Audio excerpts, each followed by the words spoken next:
Today, guys, we want to talk a little bit about migraine. And migraine is a horrible condition. It's debilitating, and it does affect more than 3 million people in the United States every year.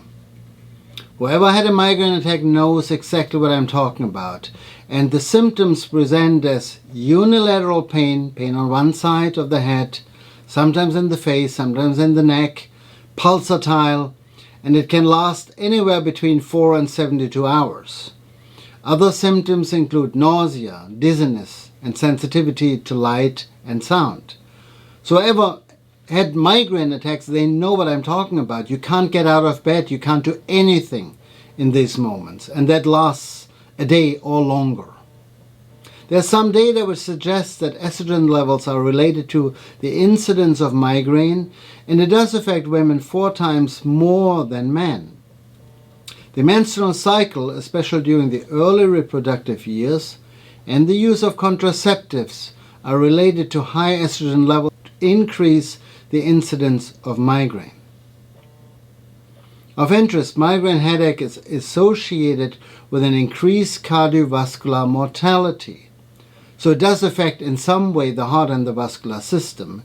And researchers have identified positive associations for migraine with heart attacks, strokes, thromboembolic complications, and cardiac arrhythmia such as atrial fibrillation or atrial flutter.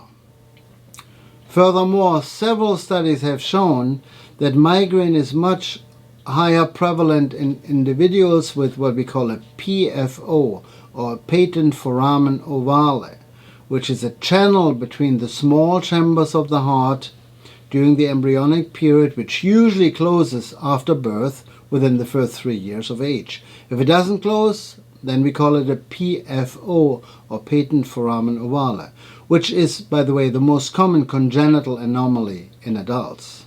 Closure of a PFO, which we do usually through the groin with an interventional approach using a catheter, has been shown to reduce migraine attacks. Women with migraine headaches should receive targeted atherosclerotic cardiovascular disease prevention, meaning they should basically contact a cardiologist and have their heart and the vascular system checked at any age. In other words, if you have recurrent migraines, consider consulting your doctor and getting your heart evaluated.